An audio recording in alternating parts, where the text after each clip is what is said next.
'పీకే' మూవీలో నుంచి మన జీవితంలో ఏం నేర్చుకోవచ్చు?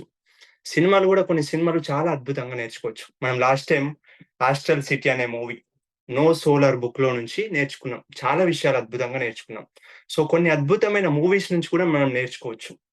సో, అందుకు సో, ఆ 'పీకే' నుంచి ఆ 'పీకే' మూవీ నుంచి మనం నేర్చుకుందాం. అలాగే ఈ బిలీవ్ సిస్టమ్‌ని ఎలా బ్రేక్ జేయాలో తెలుసుకుందాం. ఈ బిలీవ్ సిస్టమ్ ఉంది గదా! బిలీవ్ సిస్టమ్ అంటే నమ్మక వ్యవస్థ. నమ్మక వ్యవస్థ. ఇప్పుడు మనమందరం ఇక్కడున్నాం. 24 మందిమున్నాం ఇక్కడ ఇంచుమించు. సో, మనకెన్నో రకాలైన నమ్మక వ్యవస్థలున్నాయి. ఎన్నో రకాల నమ్మక వ్యవస్థలు. ఏంటి? ఒక దేవుడంటే ఒక్కొక్కరికి ఒక విధంగా నమ్మకం. నాకొక విధంగా నమ్మకం, మీకొక విధంగా నమ్మకం. ఒక్కొక్క దేవుడంటే ఒక్కొక్కరికి ఇష్టం. సో, ఇందులో మతాలు, కులాల వైస్‌గా చిన్నప్పటి నుంచి మనం ఎలా పెంచబడ్డామో అలాంటి రకరకాల నమ్మక వ్యవస్థలున్నాయి. పిల్లెదురైతే ఎళ్ళొద్దని, బయటకెళ్ళొద్దని ఒకరికి, ఇంకా ఏదో బల్లి సౌండ్ చేస్తే అని ఇంకొకరికి ఎన్నో రకాల నమ్మక వ్యవస్థలున్నాయి. సో, అవన్నీ ఎక్కడి నుంచొచ్చినాయి మరి? సో, ఇవన్నీ ఎలా స్టార్ట్ అయ్యాయి? మనం పుట్టినప్పుడు మనకేం దెలియదు. సో, మనం డైరెక్ట్‌గా సినిమాలోకెళ్దాం. అంటే 'పీకే' మూవీలో ఎళ్దాం. సో, వేరే గ్రహంలో ఉన్న ఒక వ్యక్తి కొంతమంది భూమి మీదకొస్తారు. భూమి మీద ఒక పరిశోధన కోసం వస్తారు. వచ్చినప్పుడు అందులో ఉన్న ఒక వ్యక్తి కిందికి దిగి ఏదో పరిశోధన చేస్తా ఉంటే సో, అతని మెడలో ఉన్న ఒక చిన్న అదుంటుంది. మిషన్ లాగుంటుంది. రిమోట్ ఉంటుంది. ఆ రిమోట్‌ని తీసుకొనెళ్తాడు. ఆ రిమోట్‌ని తీసుకొని ఎళ్ళిపోతాడు. ఎళ్ళిపోయిన తర్వాత సో, వీళ్ళు మళ్ళీ వచ్చి నిన్ను తీసుకెళ్తామని జెప్పి వీళ్ళు పైనుంచి వేరే లోకం నుంచి దాన్ని యూఎఫ్ఓస్ అంటారు. యూఎఫ్ఓస్ అంటారు. దాని నుంచి వాళ్ళందరూ వచ్చేస్తారు. కాకపోతే ఇతన్ని తీసుకెళ్ళాలంటే ఆ రిమోట్‌ను ప్రెస్ జేసినప్పుడు వీళ్ళందరొచ్చి అతన్ని తీసుకొనెళ్తారు. అది కాన్సెప్ట్. సో, ఇతనొచ్చినప్పుడు ఇతని మెడలోకెళ్ళి అది తీసుకొనెళ్ళిండు. సో, ఇతనికేం జేయాలో దెలవదు. ఆ రిమోట్ ప్రెస్ జేస్తేనే వాళ్ళొస్తారు. ఇతన్ని తీసుకొనెళ్తారు. సో, ఇంక ఇతనికి ఏం జేయాలో దెలవక నడుచుకుంటూ ఎళ్తా ఉంటాడు. అతనికేం బట్టలుండవు. అంటే ఇక్కడ భూమి మీద మనకు ఒక్కొక్కరు ఒక్కొక్క రకమైన బట్టలేసుకుంటా ఉంటారు. సో, అతనికేం బట్టలుండవు. సో, అందరిని జూస్తాడు. ఒకరు తెలుపు రంగు, ఒకరు నలుపు రంగు, ఒక్కొక్కరు ఒక్కొక్క విధంగా డ్రెస్సులేసుకుంటరు. అతనికేం అర్థం గాదు. సో, అందరూ చూసి నవ్వుతా ఉంటారు. ఏంటి ఈళ్ళందరూ ఇలా ఉన్నారు. సో, మనుషుల్లాగా బతకాలి నేను గూడా. అంటే వీళ్ళందరూ నన్ను డిఫరెంట్‌గా జూడొద్దంటే వీళ్ళలాగా ఉంటేనే వీళ్ళు డిఫరెంట్‌గా చూడరు గదా! అని జెప్పి అక్కడ ఒక కార్‌లో బట్టలు గనిపిస్తే మంచిగా బట్టలేసుకుంటాడు. మళ్ళీ అందరూ నవ్వుతా ఉంటారు. ఇతనికి అర్థం గాదు. ఏంటి అందరూ బట్టలేసుకున్న నవ్వుతా ఉన్నారు. ఏంటి డిఫరెన్స్ ఏంది అని అనుకుంటాడు. అనుకుంటే అప్పుడు అతనికి తెలియదు. పైననేమో మగవాళ్ళ బట్టలేసుకుంటాడు. కిందనేమో ఆడవాళ్ళ బట్టలేసుకుంటాడు. అందరూ నవ్వుతా ఉంటారు. విచిత్రంగా. ఈయనకు అర్థం గాదు. అప్పుడు మళ్ళీ గమనిస్తా ఉంటాడు. ఓకే. ఇది ఆడవాళ్ళ బట్టలని. అంటే అతనికి ఈ లోకం గురించి ఏం దెలియదు. ఈ లోకంలో మనుషులెలా ఉంటారు? మనుషుల మెంటాలిటీ ఎలా ఉంటారు? ఏం దెలియదు. సో, అలా అతడు మళ్ళీ దాని తర్వాత అర్థం చేసుకొని మళ్ళీ ఆ బట్టలేసుకుంటాడు. ఏం బట్టలు? మళ్ళీ మగవాళ్ళు ఎలా యేసుకుంటారో ఆ బట్టలేసుకుంటూ నడుచుకుంటా పోతాడు. సో, ఇతని గోల్ ఏంటి? అతను వెతకడు. దేనికోసం వెతకడం? ఆ రిమోట్ ఎవరో ఎత్తుకుపోతారు. ఆ ఎత్తుకుపోయిన వ్యక్తికి దొరకబట్టి అతన్ని దాన్ని రిమోట్ మీద ప్రెస్ చేస్తే వాళ్ళొచ్చి తీసుకొని వెళ్తారు. అంటే ఇతని ఇంటికి తీసుకొని వెళ్తారు. ఇతని ఇంటికి తీసుకెళ్లడమే అతని లక్ష్యం. ఇంకా ఈ భూమి మీద హ్మ్, ఇంకా ప్రయాణం స్టార్ట్ చేస్తాడు దాని కోసం. సో, ఇంకా అతనికి భాష రాదు, ఏం రాదు. అంతా గమనిస్తా ఉంటాడు. ప్రపంచాన్ని కొత్తగా చూసినట్టు ఉంటాడు. ఇప్పుడు చిన్న పిల్లాడున్నాడనుకోండి, చిన్న పిల్లాడు పుట్టంగానే ఏడుస్తా ఉంటాడు. అతనికేం తెలియదు. అప్పటి వరకు 9 నెలలు ఆ గర్భంలో ఉండి ఒకేసారి బయటకొచ్చేసరికి ప్రపంచమంతా కొత్తగా కనిపిస్తది. ఈ మనిషి గూడా అట్లనే కనిపిస్తా ఉంటదన్నట్టు. అట్లా కనిపిస్తా ఉంటే ఇంకా నడుస్తూ ఉన్నప్పుడు అతనికి భాష కూడా తెలియదు. అతనికి ఒక శక్తి ఉంటుంది. అంటే మనుషుల్ని పట్టుకొని కొద్దిసేపుంటే ఆ భాష నేర్చుకునే శక్తి ఉంటుంది.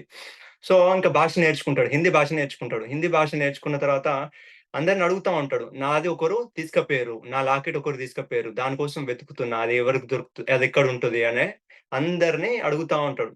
నాకేం తెలుసు అనే క్వెషన్ ఏస్తా ఉంటారు. అతనికి ఏం జేయాలో ఇంకా అర్థం గాదు. అప్పుడందరూ అక్కడ రోడ్డు మీదున్న వాళ్ళు ఇతనికి ఫుడ్ ఎలా ఉంటుంది? జీవన విధానం ఎలా ఉంటుంది? ఏమీ తెలియదు. సో, ఆహ్, అందరూ ఇట్లా డబ్బులిచ్చి వాళ్ళు కొనుక్కుంటా ఉంటారు. కొనుక్కుంటా ఉంటే అతను అబ్జర్వ్ చేస్తా ఉంటాడు. అబ్జర్వ్ చేస్తే ఏంటి? ఒక బొమ్మ మీద, ఒక పేపర్ మీద ఒక బొమ్ముంది. అదిస్తే డబ్బులిస్తుర్రు అని అనుకుంటాడు. అతని జేబులో వెతుకుతే నుంచైతే ఆ డ్రెస్సులు తీసుకున్నాడో ఒక కార్‌లో నుంచి అందులో పర్సుంటుంది. చూసిన తర్వాత సేమ్ అదే బొమ్మ అంటే గాంధీ తాత బొమ్మ ఉంది గదా! ఆ బొమ్మ ఇచ్చేస్తాడు. ఇచ్చేస్తే అతనికి తినడానికి ఆకలైతే అతను తింటాడు. సాయంత్రానికి మళ్ళీ ఆకలైతది. అతనికి ఏం జేయాలనో అర్థం గాదు. జేబులో డబ్బులు లేవు. సో, గాంధీ తాత బొమ్మ వేరే అక్కడ ఒక అంటేసుంటది. అంటేసుంటే అది చింపుకొని పోయిస్తాడు.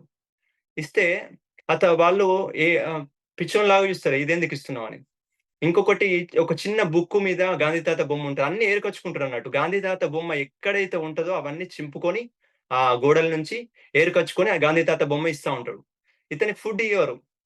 ఏంటబ్బా! అని చూస్తా ఉంటే ఇది అన్నిట్లలో ఉన్నది సేమ్ గాంధీయే గదా! ఒక పేపర్ మారింది. అన్నీ గమనించుకున్న తర్వాత మళ్ళీ జేబులో చూస్తే అతనికి రూ. 100 దొరుకుతాయి. అదిచ్చిన తర్వాత ఆయనకు ఫుడ్ ఇస్తారు. అప్పుడు అర్థమైంది. అంటే గాంధీ తాత బొమ్మ సో, ఏ పేపర్ మీద పడితే ఆ పేపర్‌కు ఉంటే విలువ లేదు. కేవలం ఇటువంటి పేపర్ మీద ఉంటేనే విలువుంది. అప్పుడే వాళ్ళు ఫుడ్ ఇస్తుర్రని అర్థం చేసుకుంటాడు. ఇంకా అతని ప్రయాణంలో అందరిని అడుగుతా ఉంటాడు. ఇట్లా నాకొక మనిషి కోసం వెతుకుతున్నా అంటే, నాకేం తెలుసు దేవునికి తెలుసంటారు. ఎవరిని అడిగినా గాని, "నువ్వు నన్నెందుకు అడుగుతున్నావు? అది అడిగితే ఆ దేవుడిని అడగంటారు." అప్పుడు ఆయనకు అర్థం కాలేదు. దేవుడంటే ఎవరు? వీళ్ళందరిని అడిగితే వీళ్ళకేం తెలవదు. అంటే దేవుడు వీళ్ళకంటే గొప్పవాడు. దేవుడెవరో మహానుభావుడున్నాడు. ఇంకా దేవుడినే కనుక్కుంటే ఇగ మనుషులతోని గాదు. మరి ఆ దేవుడంటే ఎవరు? ఎట్లుంటడు? అని అనుకుంటాడన్నట్టు. అడిగితే ఆడొకళ్ళు అంటరు. ఆడొకళ్ళు చెప్తా అంటారన్నట్టు. మరి దేవుడెక్కడుంటాడంటాడు. ఒక టెంపుల్ ముందు. అంటే వీళ్ళందరూ దేవుళ్ళే అంటాడు. అక్కడొక చిన్న విగ్రహం ఉంటది. కొంచెం పెద్దగుంటది. ఇంక కొంచెం పెద్దగుంటది. సో సరే నాకు దేవుడిను నాకు గావాలి. అంటే సరే డబ్బులియ్యమంటారు. డబ్బులియ్యన్న తర్వాత అతనికి మళ్ళీ వేరే దగ్గర ఒక పర్సు దొరుకుతది. ఆ పర్స్‌లో డబ్బులుంటే అతను ఇవ్వబోతుంటే అడుగుతాడు. మరి ఇది చిన్నగుంది గదా! విగ్రహం. ఇది పెద్దగుంది. ఇదెంత అంటే ఇది రూ. 10 ఇది 50 ఇది 100 మరి అన్నిట్లలో అదే శక్తి ఉంటదా? ఇందులో అదే శక్తి ఉంటది. పెద్ద దాంట్లో అదే శక్తి ఉంటదా? అంటే ఆ దేవుడు ఏదైనా ఒకటే. మరి దేవుడు ఏదైనా ఒకటే చెప్పినప్పుడు చిన్నదానికి, పెద్దదానికి ఎన్ని విధాలుగా తయారు చేస్తుర్రంటాడు. అతను పిచ్చోన్ని చూసినట్టు చూస్తారు. ఎందుకంటే చిన్న పిల్లల మెంటాలిటీ. చిన్న పిల్లలు మాట్లాడి, భాష వచ్చి మనందరితోని మాట్లాడితే ఎంత విచిత్రంగా ఉంటది. సో, సేమ్ ఈయన పరిస్థితి గూడా ఎందుకంటే అతనికేం నేర్పియలే. Complete zero mind. జీరో మైండ్‌తోనే ఉంది. దాని తర్వాత ఇంకా దేవుడిని ఇట్లా చేతిలో పట్టుకొని కొనుక్కుంటాడు. ఆ దేవుడిని కొనుక్కుంటాడు. అంటే దేవుడు చాలా శక్తివంతుడు. ఈ దేవుడు ఏదైనా అడిగి ఇస్తాడని జెప్పి వాళ్ళు జెప్తారింకా. వాళ్ళు జెప్పిన తర్వాత, "దేవుడా నాకు ఆ లాకెట్ పోయింది గదా! ఆ రిమోట్ పోయింది గదా! నాకివ్వండి" అని ఇట్లా కళ్ళు మూసుకొని అంటాడు. అంటే ఇట్లా రోడ్ పంట పోయేటోళ్ళు అడుక్కుంటున్నా అని జెప్పి సమోసా పెడతాడు. అప్పుడు చాలా ఆశ్చర్యపోతాడు. దేవుడు ఇంత గొప్పవాడు. రిమోట్ ఇయ్యలేదు గాని నాకు తినడానికి తిండినిచ్చిండు అని జెప్పి ఆశ్చర్యపోతాడు. అందరితోని అంటా ఉంటాడు. సరే దేవుడా నాకు సమోసా ఏమొద్దని జెప్పి పక్కన బెట్టేసి, నాకు నా రిమోట్ మాత్రమే గావాలని మళ్ళీ మొక్కుకుంటాడు. అస్సలు రాదు. మళ్ళీ ఒక 10 నిమిషాలు, 15 నిమిషాల సేపు అది చేతిలో పట్టుకొని అడుగుతాడు. అడిగి మళ్ళీ ఆ షాప్ దగ్గరకు పోతాడు. "నువ్వు రూ. 10 తీసుకున్నావు దీనికి, ఈ దేవుడు పని చేస్తలేడని" జెప్తాడు. ఎందుకు పని చేస్తలేడంటే, దేవుడు ఏదడుగుతే అది ఇస్తా అన్నారు గదా! మరి నేను ఇది నా రిమోట్ పోయిందని అడుగుతున్నా. సో, నాకివ్వట్లేదు. దీంట్లో శక్తి లేదా? దీంట్లో బ్యాటరీ అయిపోయిందా? ఈ దేవునిలో శక్తి లేదా? ఈ విగ్రహంలో శక్తి లేదా? దీనికి కొంచెం ఛార్జింగ్ పెట్టియ్యండి అంటాడు. పిచ్చోనివా దేవునికి ఛార్జింగ్ పెట్టడం ఏంది? దేవుడే శక్తి స్వరూపుడు. దేవుడు ఏదడుగుతే అది ఇస్తాడు అని అంటాడు. సరే మరి పెద్ద దాంట్లో శక్తి ఉంటదా అంటే ఇది రూ. 100 అంత సేమే అని చెప్తారు. సరే గుడిలో దేవుడు పెద్దగుంటాడు. అక్కడ ఇంకా శక్తి ఎక్కువుంటుంది. నువ్వు అక్కడికెళ్ళు అని చెప్పి అతనికి కొన్ని కొబ్బరికాయలు, పూలు, పండ్లు ఇస్తారు. ఇచ్చి అతను తీసుకుంటా ఉంటే వీటికి గూడా డబ్బులవుతాయని రూ. 200 అడుగుతారు. రూ. 200 తీసుకుంటారు వాళ్ళు. ఎందుకంటే వాళ్ళు అక్కడి నుంచి పంపియాలని. ఇంకా దేవుని దగ్గరికెళ్తాడు. ఈ కొబ్బరికాయలు ఇవన్నీ పెట్టుకొని. అతనికేం అర్థం కాదు. అందరూ క్యూ కడతా ఉంటారు. అక్కడ డబ్బులిచ్చి కొంచెం ధనవంతులందరూ ఫ్రీగా తొందర ఎళ్ళిపోతారు. ఇతను గంట సేపు దేవుని దర్శనం కోసం లైన్ కడతాడు. లైన్ కట్టి దేవుని దగ్గరికెళ్ళంగానే అతని గోల్ ఒక్కటే. నేను ఇంటికెళ్ళాలి. మా ఇంటికెళ్ళాలి. పైలోకంలో ఉన్న మా ఇంటికెళ్ళాలి అని జెప్పి ఇవన్నీ ఇస్తాడు. అతనికో నామం బెడతారు. ఆహ్, ఇతను చెప్తాడన్నట్టు నా రిమోట్ దేవునికి చెప్పండి అని అక్కడుండే పంతులకి. చెప్పిన తర్వాత ఆ దేవుడు చూసుకుంటాడు పో అని చెప్తాడు. దేవుడు చూసుకుంటాడేంది నేను రూ. 200 పెట్టి తీసుకొనొచ్చినా నాకిప్పుడు రిసిప్ట్ ఇవ్వండి. సరే దేవుడు ఇస్తాడని చెప్పి రిసిప్ట్ ఇవ్వండి అంటాడు. పిచ్చోనిలాగా కనిపిస్తున్నావు అని చెప్పి అక్కడ అతని మీద అరిచేస్తారు. అరిచేసి అతనికి దేవుడు అంతా చూసుకుంటాడు నువ్వు వెళ్ళిపో అంటాడు. అతనికి అర్థం కాదు.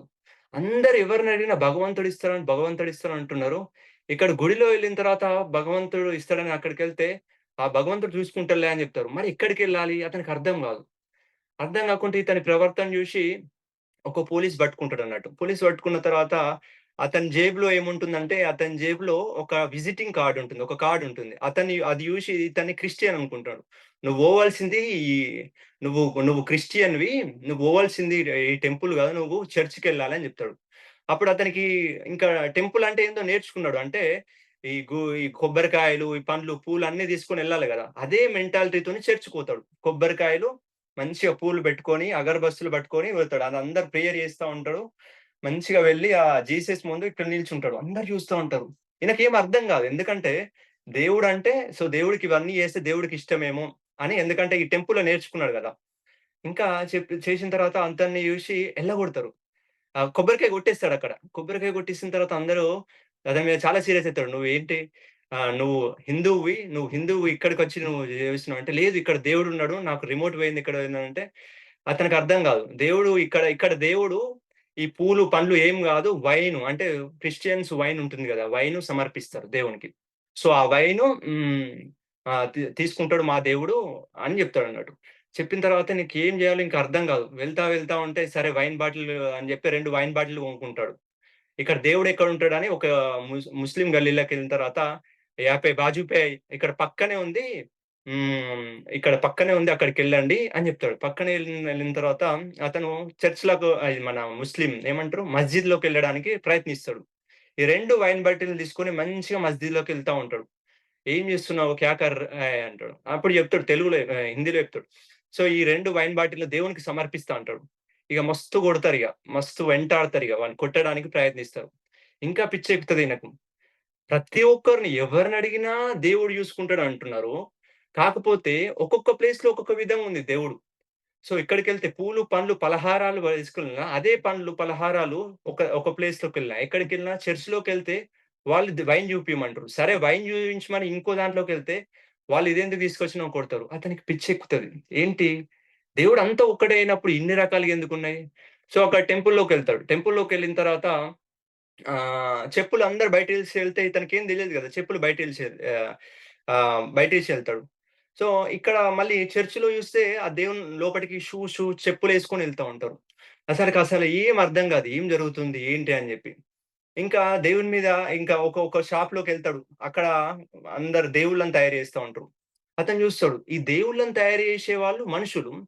మనుషుల్ని తయారు చేసింది దేవుళ్ళే. మరి దేవుళ్ళ విగ్రహాలను తయారు చేసింది మనుషులే గదా! అంటే అంటే దేవుడిని చేసేంత శక్తి మనుషులకుందా? ఇటువంటి క్వెషన్స్ చాలా వస్తాయి. అంటే ఇగ ఇంకా దేవుని దగ్గరికి పోయి అడుగుతా ఉంటారన్నట్టు. నా రిమోట్ నాకు గావాలి. మీరు ఏమన్నా చేయండి. నా రిమోట్ నాకు గావాలి. నేను మా ఇంటికెళ్ళాలి. మీ ఇంటికెళ్ళాలి. అని జెప్పి అతనికి ఇంకా ఈ 3 మతాలల్ల అతనికి పిచ్చెక్కుతది. ఏం జేయాలో అర్థం గాదు. మెడలో ఏం జేసుకుంటాడు కొన్ని రుద్రాక్షలేసుకుంటాడు. అది తలకు ముస్లిమ్స్ ఎలా పెట్టుకోవాలో అది పెట్టుకుంటారు. ఆ క్రిస్టియన్స్ ఎలా ఏసుకోవాలో అలా పెట్టుకుంటారు. చేతికని రుద్రాక్షలు కట్టుకుంటాడు. ఎందుకంటే ఇగ అన్ని దేవుళ్ళు. ఎందుకంటే ఇప్పుడు ఇక్కడ మనకు చిన్నప్పటి నుంచి ఒక కుటుంబంలో పెరిగినాం గాబట్టి మనకొక బిలీవ్ సిస్టమ్ ఉంటది. ఇది నీ దేవుడు. ఇది మన దేవుడు. ఇది మన దేవుడు గాదు. మనం ఇలా పూజించాలి. ఇలా చేయాలని ఒక నమ్మక సిస్టమ్. అంటే మనకు 7 సంవత్సరాలు వచ్చేంత వరకు మనకొక నమ్మక సిస్టమ్ క్రియేట్ అవుతది. నమ్మకం వ్యవస్థ. ఆ నమ్మక వ్యవస్థ ప్రకారమే అది మనమైపోతాం. పెరుగుతా ఉన్న కొద్దీ ఇంక మనం ఎప్పుడు క్వెషన్ చెయ్యం. ఈ దేవుడిని ఇలానే ఎందుకు పూజించాలి? ఇక్కడ దేవుడెందుకున్నాడు? దేవుడుంటే ఇక్కడ దేవుడుంటే అక్కడికి ఉన్న దేవుడికెలా అనిపిస్తుంది? సో, ఇలాంటి క్వెషన్స్ అన్ని ఇతనికొస్తాయి అన్నట్టు. అడుగుతాడు. దేవుడిక్కడుంటే ఇక్కడే ఉంటే అక్కడెలా ఉన్నాడు? అంటే వాళ్ళేం చెప్తారంటే ఇక్కడుండడు. ఇక్కడ నుంచి అక్కడికి వినిపిస్తదంటే, అక్కడ వినిపించేదంటే ఇవన్నీ విగ్రహాలు ఇవన్నీ ఎందుకు మరి? డైరెక్ట్ వినిపించేది ఉంటే నేను కూర్చొని డైరెక్ట్ మాట్లాడొచ్చు కదా దేవుడిని. ఈ విగ్రహాలెందుకు మళ్ళీ? అని జెప్పి అతనికి చాలా కన్‌ఫ్యూజన్ అయితా ఉంటదన్నట్టు. ఆ క్లారిటీ రాదు. అట్లా తిరగంగా చాలా విషయాలు నేర్చుకుంటా ఉంటాడు. ఇక్కడ మనం ఒకటి బాగా అర్థం చేసుకుంటే, చిన్నప్పటి నుంచి మనం పెరిగిన పరిస్థితుల్లో, మనం ఏదో ఒక మతంలో పెరిగిన పరిస్థితుల్లో చాలా వరకు బిలీవ్ సిస్టమ్స్ ఉన్నాయి. చాలా వరకు బిలీవ్ సిస్టమ్. మనం వాటిని ఎప్పుడూ క్వెషన్ జేసుకోలేదు. ఎప్పుడు ఎవరిని క్వెషన్ జేసి అడగలేదు. ఇది ఇలానే ఎందుకు? ఇది ఇలానే ఎందుకు జేయాలి? ఇది ఇలా ఎందుకు జేయకూడదు? ఇటువంటి చాలా అంటే చాలా రకాలైన మనకు బిలీవ్ సిస్టమ్స్ ఉన్నాయి. అంతే గదా! కొంతమంది బొట్టు బెట్టుకుంటరు. కొన్ని మతాలలో. కొంతమంది బొట్టు బెట్టుకోరు. ఎందుకు బొట్టు బెట్టుకుంటరు? ఇంకొంతమంది ఎందుకు బొట్టు బెట్టుకోరు? రీజన్ ఏంటి? అనే క్వెషన్ మనకెప్పుడు రాదు. అంటే కేవలం ఏదైతే మనకు ఈ చుట్టుపక్కలున్న సొసైటీ ఏదైతే మనకు చెప్పబడిందో, ఏదైతే మనం విన్నామో, అదే మనం ఫాలో అవుతున్నాం. అంతకు మించి ఎప్పుడు మనం క్వెషన్ ఎయలేదు. ఏది వాస్తవమో, ఏది అవాస్తవం, ఏది కరెక్టు, ఏది నిజం, ఏది సత్యం, ఏది సత్యానికి దగ్గరవుతాం, ఇటువంటి ఆలోచనలు, ఇటువంటి ప్రయత్నాలు జేయలేదు. సో ఇక్కడ చాలా మందికి ధ్యానం చేస్తే ఏమొస్తుంది అనే క్వెషన్‌లో ఆన్సర్ ఏంటంటే ధ్యానం జేస్తే ఫస్ట్ థింగ్ అన్నీ బోతాయి. ఏం పోతాయంటే ఆలోచన విధానాలు. పనికిరాని ఆలోచన విధానాలు, పనికిరాని నమ్మకాలు ఇవన్నీ పోతా ఉంటాయి. ఇవన్నీ పోయినప్పుడు సత్యం మనకు కనిపిస్తా ఉంటది. ఇవన్నీ బట్టుకొని, ఇవన్నీ మైండ్‌లో బెట్టుకొని మనకు సత్యం దొరకదు. ఇవన్నీ మనకు అడ్డుకట్టగా, ఒక ఆనకట్టగా మారతాయి. ఎందుకంటే అందుకే ఇప్పుడు జీసస్ క్రైస్ట్ అంటాడు. So, until unless you become child, నువ్వు చిన్న పిల్లగాని కానంత వరకు నువ్వు దేవుని సామ్రాజ్యంలో అడుగుబెట్టలేవంటాడు. అంటే ఇక్కడేంటి చిన్న పిల్లాడు గావాలంటే మరి ఇవన్నీ మనం నేర్చుకున్నాం గదా! సో, ఈ అన్ని వ్యవస్థలు మనం నేర్చుకున్నాం గదా! ఎన్నో మనకు బిలీఫ్స్ ఉన్నాయి గదా! అంటే చూడండి నార్మల్‌గా ఒక వ్యక్తి అంటే పనికిరాని ఒక వ్యాపారం జేస్తూ, సరికాని వ్యాపారం జేస్తూ, దేవుడా నా బిజినెస్ బాగుండాలి. నా బిజినెస్ అద్భుతంగా లాభం ఉండాలి. లాభం ఉంటే నేను అచ్చి హుండీలో డబ్బులేస్తా. సరికాని వ్యాపారం అని తెలుసు. అధర్మం అని తెలుసు. తప్పులాటతోనో, లంచగొండితనంతోనో డబ్బులు సంపాదించిందని తెలుసు. అయినా అందులో షేర్ ఇస్తున్నాం దేవునికి. నా వాటా ఇది. నా వాటా 10% నా వాటా 20% మీకిచ్చేస్తున్నా. అంటే చూడండి ఇక్కడ ఎంత మనకి మనమే ఒక్కసారి సెల్ఫ్ విచారణ మనం ఆత్మ పరిశీలన చేసుకుంటే ఎంత ట్రూత్‌ఫుల్‌గా మనం బతుకుతున్నాం. సో, మనం చేసే దాంట్లోనే మళ్ళీ ఆ వ్యాపారం అంటే సరికాని వ్యాపారంలో నుంచే మళ్ళీ మనం అందులో నుంచి డబ్బులు తీసి దేవునికిస్తా అంటున్నాం. అప్పుడు మళ్ళీ దేవుడు మనల్ని ఇంకా మంచిగా వ్యాపారం పెంచాలి. నన్ను ఆరోగ్యంగా జూడాలి అంటున్నాం. ఒక మతంలో, ఒక మతంలో దేవుడు ఒక ఒక ఒక ఒక ఆవునో, ఒక దేవుడు అని పూజిస్తున్నాం. అదే మతంలో ఒక బలిదానాలు ఇస్తున్నాం. చూడండి. ఒక మతంలో ఇది దేవుని కోసమని కట్ జేసుకొని తింటున్నాం. ఇంకో మతంలో ఇది దేవుడని మొక్కుతున్నాం. ఎంత డిఫరెన్స్ అంటే మనుషులకు ఇప్పుడు ఇక్కడ భూమి మీదకొచ్చిన తర్వాత అచ్చే ముందు దేవుడు నువ్వు ముస్లిం అని జెప్పి మనకేమన్నా స్టాంపేస్తున్నాడా? పుట్టిన ఒక 10 మంది పిల్లల్ని అక్కడ పెట్టి, సో, ఎవరు ముస్లిం, ఎవరు క్రిస్టియన్, ఎవరు హిందువు, సో, ఎవరు ఎందులో బతకాలి, ఏ మతంలో బతకాలి, దేన్ని కోసుకొని తినాలి, దేన్ని కోసుకొని తినకూడదు, ఇది డిసైడ్ జేసేదెవరు? ఇది డిసైడ్ జేసేది నిజంగా దేవుడేనా? నిజంగా దేవుడే డిసైడ్ జేస్తున్నాడా? దీన్ని కోసుకొని తినండి, దీన్ని కోసుకోకుండా తినకండి. ఇది ఇలా జేయండి అని జెప్పి. అలా డిసైడ్ జేస్తే మనకొక బర్త్ మార్క్ ఇయ్యొచ్చు కదా! ఇంత జ్ఞానం, ఇంత తెలివి, ఇంత బుద్ధి, చేతులు, కాళ్ళు, ముక్కు, నోరు ఇవన్నీ ఇచ్చిన దేవుడు, నువ్వు ఈ కులం అని జెప్పి ఒక స్టాంప్ ఎయొచ్చు గదా! ఇక్కడ. నువ్వు ఇది జేయడానికని జెప్పి. సో, అన్ని మతాలు, అన్ని కులాలున్నప్పుడు వాళ్ళకి సారాంశం ఏంటి? ఇంత డిఫరెన్స్ ఎందుకుంటుంది? ఇంత డిఫరెన్స్ ఎందుకుంటుంది? సో, ఈ సినిమాలో ఇంకో స్టోరీలో ఈ సినిమాలో అతనేం చేస్తాడంటే ఒక అమ్మాయి ఒక ఒక అమ్మాయి బస్‌లో ఎళ్తుంటే తెల్ల బట్టలేసుకొని కూర్చుంటది. సో, ఇతనికొక శక్తి ఉంటది. ఆ చేతి ఒక 2 నిమిషాలు పట్టుకుంటే వాళ్ళ భావాలు వాళ్ళెందుకు బాధగున్నారు, ఏంటి అనేది తెలిసిపోతదన్నట్టు. సో, తనేం చేస్తాడంటే ఆ అమ్మాయి చేతి పట్టుకుంటాడు. పట్టుకుంటే మిగతా వాళ్ళందరూ ఇతన్ని కొట్టడానికి ప్రయత్నిస్తారు. సో, ఇతనేమో చిన్న పిల్లాలి మెంటాలిటీ. సో, ఆ పక్కనుంది అమ్మాయా అని ఒక నెగెటివ్ ఫీలింగ్‌తోని అంటే ఒక వ్యతిరేకమైన ఫీలింగ్‌తోని చూడలేదు. తన బాధను అర్థం చేసుకొని తనకేమైనా హెల్ప్ చేయగలుగుతానా అని చూసిండు ఒక ప్రేమతత్వంతోని. సో, వీళ్ళందరూ కొట్టడానికి ప్రయత్నిస్తారు. అప్పుడు వాళ్ళంటరు, "ఇది వీళ్ళ హస్బెండ్ చనిపోయిండని నువ్వు ఏడుస్తా ఉంటే, నువ్వు చేతి పట్టుకుంటావా? నువ్వు అవహేళన చేస్తావని." అతనికి అర్థం కాదు. ఓకే. తెల్ల బట్టలేసుకుంటే అబ్బాయి అంటే భర్త చనిపోయిండని జెప్పి అతనికి అర్థం చేసుకుంటాడు. నడుచుకుంటూ వెళ్తా ఉన్నప్పుడు అక్కడ ఒక ఒక క్రిస్టియన్ అమ్మాయి పెళ్లి చేసుకోవడానికి చర్చ్‌లోకెళ్తా ఉంటుంది. ఆ అమ్మాయి మంచిగా తెల్ల బట్టలేసుకుంటది. ఏసుకుంటా ఇతను ఆ అమ్మాయి దగ్గరికెళ్ళి, "మీ భర్త చనిపోయిండు గదా! చాలా బాధగుందా?" అని అడుగుతాడు. ఆమె తిడతది. "మా భర్త చనిపోవడం ఏంది? నేను పెళ్ళికెళ్తున్నా" అని జెప్పి మళ్ళీ అతని మీద అటాక్‌కి ట్రై జేస్తారు. అంటే అతనికి అర్థం గాదు. అక్కడ అమ్మాయి, ఇక్కడ అమ్మాయి. అక్కడేసుకున్న బట్టలు తెల్ల బట్టలే. దానికి సింబల్ బట్టలే ఇప్పుడు. ఇక్కడేసుకున్న బట్టలు ఇక్కడేసుకుంటే పెళ్ళికి వెళ్తున్నారు. అని జెప్పిన తర్వాత అప్పుడు తిడతారన్నట్టు. నేనేమన్నా నల్ల బట్టలేసుకున్నానా? చ చావుకోతున్నా నేనేమన్నా నల్ల బట్టలేసుకున్నా, తెల్ల బట్టలేసుకున్నా గదా! అని. అప్పుడనుకుంటాడు, ఆహా! నల్ల బట్టలేసుకుంటే భర్త చనిపోయిండని. అతనేం జేస్తాడు ముస్లిమ్స్ కొంతమంది నడుచుకుంటూ వెళ్తే వాళ్ళందరూ నల్ల బట్టలేసుకుంటారు గదా! వాళ్ళ దగ్గరికెళ్ళి మీ భర్త చనిపోయిండా అని అడుగుతాడు. ఇక వాళ్ళు గూడా కొట్టడానికి ప్రయత్నిస్తారు. చాలా కన్‌ఫ్యూజన్ అయిపోతది. అంటే చూడండి ఎన్ని ప్రత్యేకతలు, ఎన్ని వెరైటీసు. సో, మనమేసుకునే బట్టలు గాని, మనం మనం మొక్కే దేవుళ్ళు గాని, ఇంకా ఇతనికి బాగా జీవితం మీద చాలా క్వెషన్సొస్తాయి. ఏంటి ఇన్ని రకాలుగున్నాయి? ఒక ఏరియాలో ఒక విధంగా, ఇంకో ఏరియాలో ఒక విధంగా, ఒక రంగు వేసుకుంటే ఒక ఒక విధంగా. కొంతమంది "నువ్వు ఇది చెయ్యి, కొబ్బరికాయ కొట్టు దేవుడు నీకు అది అందిస్తాడంటాడు." ఇంకొకరు వైన్ పోయమంటరు. సో, ఇన్ని రకాలుగా దేవుడు ఉంటే ఒకటే విధంగా ఉండొచ్చు గదా! ఇన్ని రకాలుగా ఎందుకున్నడు? ఇంతమందికి 2 రకాలుగా ఎందుకున్నడు? భూమి మీద అందరూ సేమే గనిపిస్తున్నారు. కాకపోతే ఇన్ని రకాల మంది, ఇన్ని రకాల దేవుళ్ళని ఎందుకు పూజిస్తున్నారు? అని జెప్పి ఇంకా ఆయనకు క్లారిటీ వస్తది. దేవుడు మిస్ అయిండు. అసలు దేవుడు మిస్ అయిండని జెప్పి అతనిక అందరికి పాంప్లెట్స్ పంచుతా ఉన్నాడట. ఈ దేవుడు కనిపిస్తే నాకు జెప్పండని జెప్పి. ఎందుకంటే ఆయనకు అర్థం గాదు. నిజమైన దేవుడు గాదు. నిజమైన దేవుడు ఎక్కడో ఉంటాడు గావచ్చు అని జెప్పి అన్ని అంటుపెడతా ఉంటాడింకా. నిజమైన దేవుడు దొరికితే నాకు అందివ్వండి అని జెప్పి. అంటే నాకు చెప్పండి అని జెప్పి. ఇతని యొక్క పూర్తి లక్ష్యం ఏంటంటే ఇంటికెళ్ళడమే. ఇంటికెళ్ళడం అంటే ఆ పైలోకంలో ఉన్న తన ఇంటికెళ్ళడమే. సో, ఇక్కడ ఈ కాన్సెప్ట్‌లో మనం తీసుకుంటే గూడా మనకేం తెలియకుండా మనకు కంప్లీట్‌గా జీరో మైండ్ అంటే ఒక జీరో మైండ్‌తోని మనం ఈ భూమి మీదకొచ్చినాం.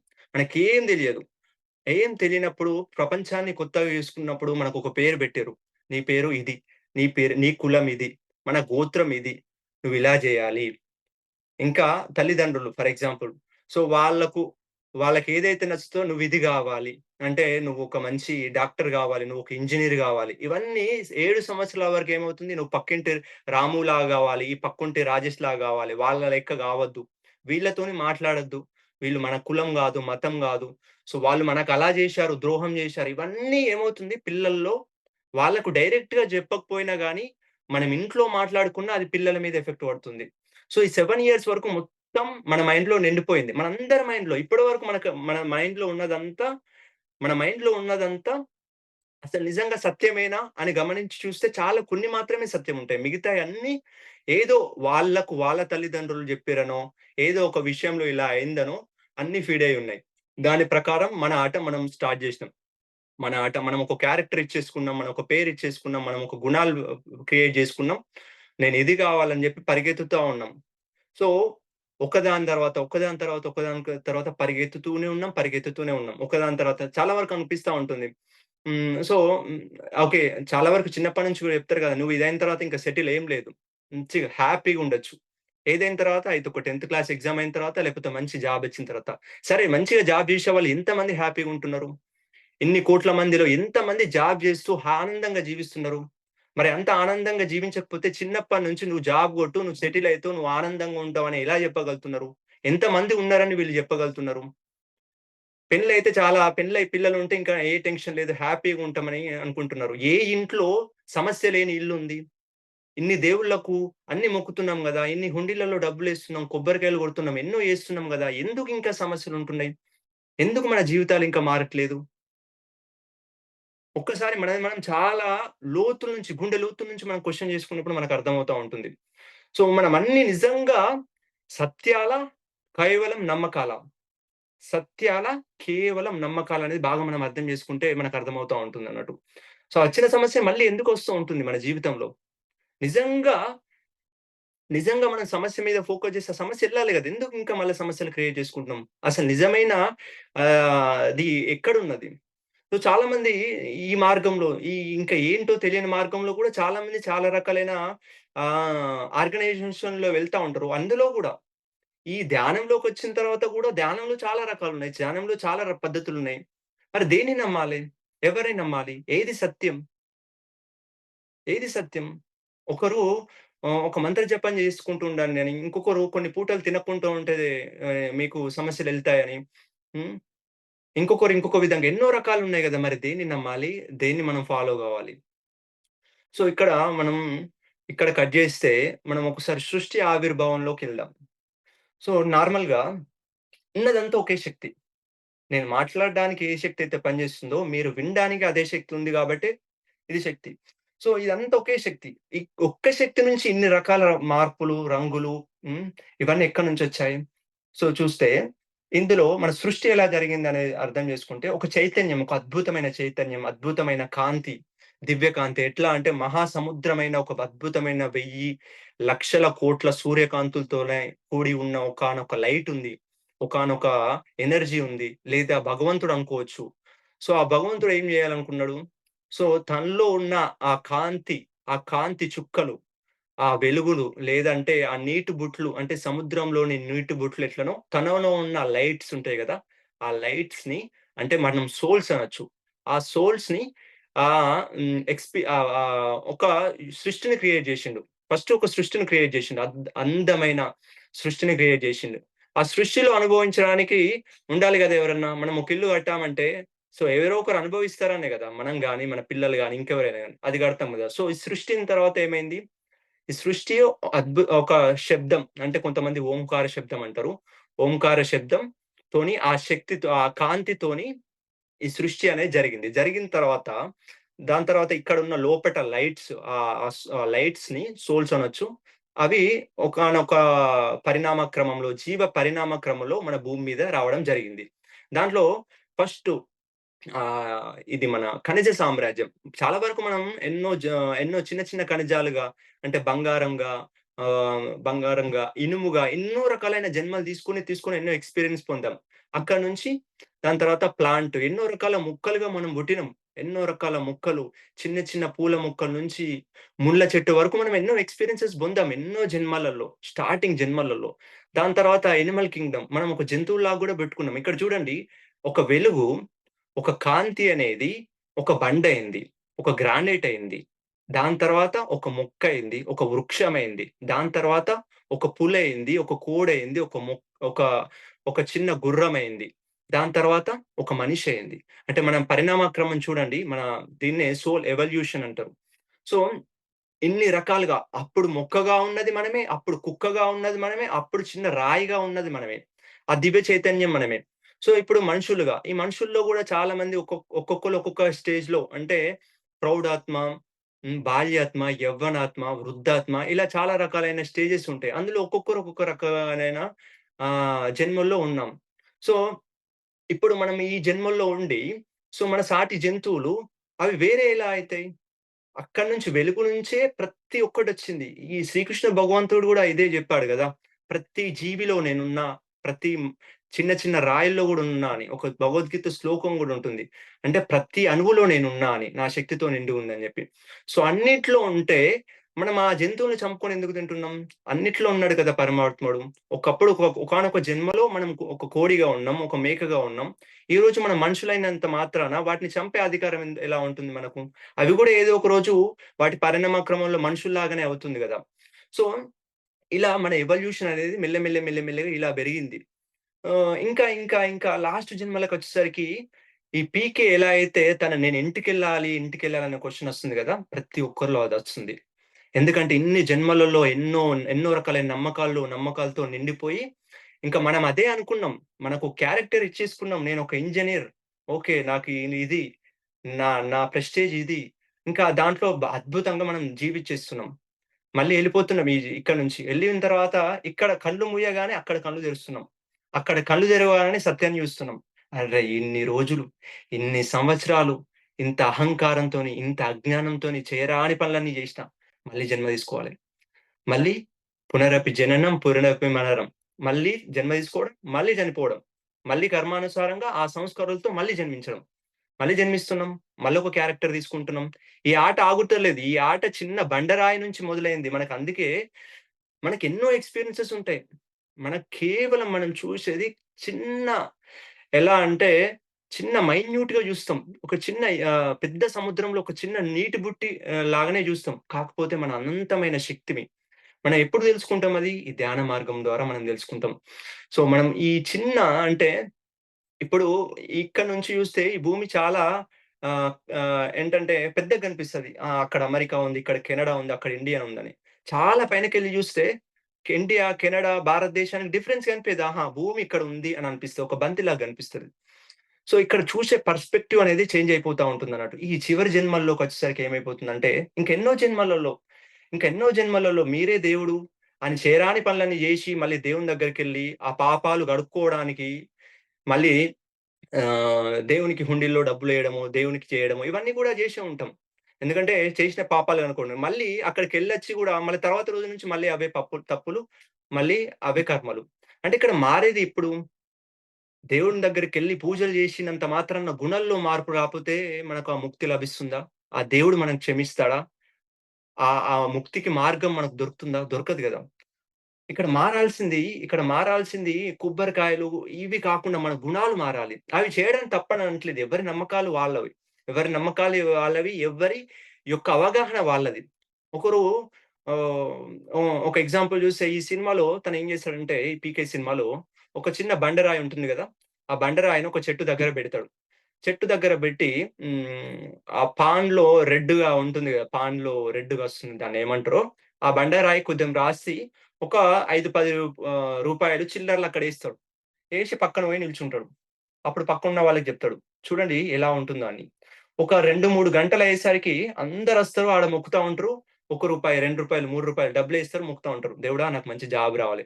దేవుడా నా ఎగ్జామ్ రాయాలి. అప్పుడు చెప్తాడన్నట్టు. ఇక్కడ నేనొక బండ బెట్టినా, అక్కడ నేను జస్ట్ ఆ పాన్‌లో తినే పాన్‌లో అక్కడ అది బెట్టినా, ఇక్కడ దేవుడిని జూస్తున్నారు.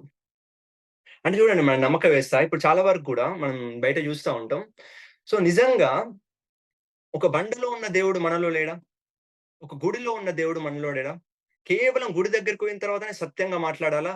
కొంతమంది అంటా ఉంటారు గదా! గుడిలో చాలా జాగ్రత్తగా మాట్లాడాలి. గుడిలో కేవలం సత్యాలే మాట్లాడాలి. గుడికెళ్ళేటప్పుడు మంచి విషయాలే మాట్లాడాలి. మరి మన ఇంట్లో కూర్చున్నప్పుడు చెడ్డ విషయాలు మాట్లాడుతా ఉంటాం. సో, మనలో లేడా దేవుడు? మనతో లేడా దేవుడు? మనలోనే ఉన్నాడు, మనతోనే ఉన్నాడు, మన యందే ఉన్నాడు. సో, మనం ఎలా మాట్లాడాలి? ఎలా ఆలోచించాలి? అంటే కేవలం మనం లిమిటెడ్ అంటే ఇంత డీటెయిల్‌గా చెప్పడానికి రీజన్ ఏంటంటే ఒక్కటే ఒక రీజన్. మనం కేవలం చాలా లిమిటెడ్ పర్స్‌పెక్టివ్‌తో చూస్తా ఉన్నామన్నట్టు. అంటే దేవుడు అక్కడున్నాడు. నేనిక్కడున్నా. అది దేవుడు, నేను మనిషిని. సో, ఇటువంటి పర్స్‌పెక్టివ్‌లో చూస్తున్నాం. ఎప్పుడైతే మన దృక్పథం, మన నమ్మక వ్యవస్థ మొత్తం మారుతా ఉంటుందో, ఒకసారి క్వెషన్ ఏసుకోవాలి. నిజంగా ఇంతమంది ఇన్ని రకాల వైవిధ్యాలు ఎందుకున్నాయి? మనకు వేరే మతాల వాళ్ళు ఇది తింటే వాళ్ళు అదే తింటుర్రని మనకు తెలియకుండానే ఒకప్పుడు కోపం వచ్చేది గావచ్చు. సో, అది జంతువే, ఇది జంతువే. మరి మనం ఇది తింటున్నాం గదా! మరి ఇందులో ఉన్నది అందులో ఉంది, అందులో ఉన్నది ఇందులో ఉంది. ఈ రెండిట్లో ఉంది నాలో ఉంది అని ఎప్పుడైనా ఆలోచించామా? సో, ప్రతి ఒక్క పురాతన గ్రంథాలు ఏం జెప్తున్నాయి? భగవద్గీత ఏం జేస్తుంది? ఖురాన్ ఏం జెప్తుంది? హ్మ్. బైబిల్ ఏం జెప్తుంది? అన్ని మతాల సారాంశం ఒక్కటే గదా! ప్రేమ, కరుణ, సేవ, ఆనందం ఇవే జెప్తున్నాయి. బట్ వీటిని విడిచిపెట్టి ఇది గట్టుకుంటే నువ్వు ఈ కులం, అది కట్టుకుంటే నీది ఆ కులం. ఇలానే ఎయాలి. ఇన్ని డబ్బులే ఎయాలి. సో, అతనికి చాలా ఈ 'పీకే' సినిమాలోకి తెచ్చానికి చాలా విచిత్రంగా అనిపిస్తా ఉంటది. ఇక డబ్బులు లేనోళ్ళు గంటలు గంటలు దేవుని కోసం రిజర్వేషన్ లేకుండా లైన్ కడితే, డబ్బులున్నోళ్ళు మాత్రం డైరెక్ట్ గర్భగుడిలోకి వెళ్లి మంచిగా ఆశీర్వాదాలు తీసుకుంటా అంటే దేవుడు ఎంత స్వార్థపరుడు. డబ్బులున్నోళ్ళకి ఇక్కడ గూడా రిజర్వేషన్ ఇస్తుంది గదా! అంటే ఉంది గదా! అని అనిపిస్తా ఉంటది. ఇవన్నీ క్వెషన్సే. ఇవన్నీ క్వెషన్స్ మనకుంటాయి.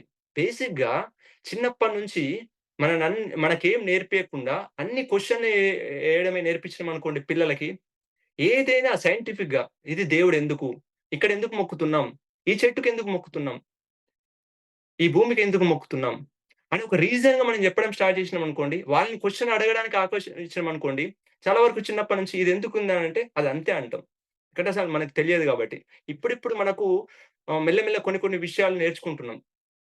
ఈ బ్రహ్మర్షి పితామహ పత్రిజీ యొక్క దివ్య మార్గంలో మనం చాలా విషయాలు అంటే మన లిమిటెడ్ మైండ్‌ను మించిన విషయాలు తెలుసుకుంటున్నాం. అప్పటి వరకు మనకొక భయం.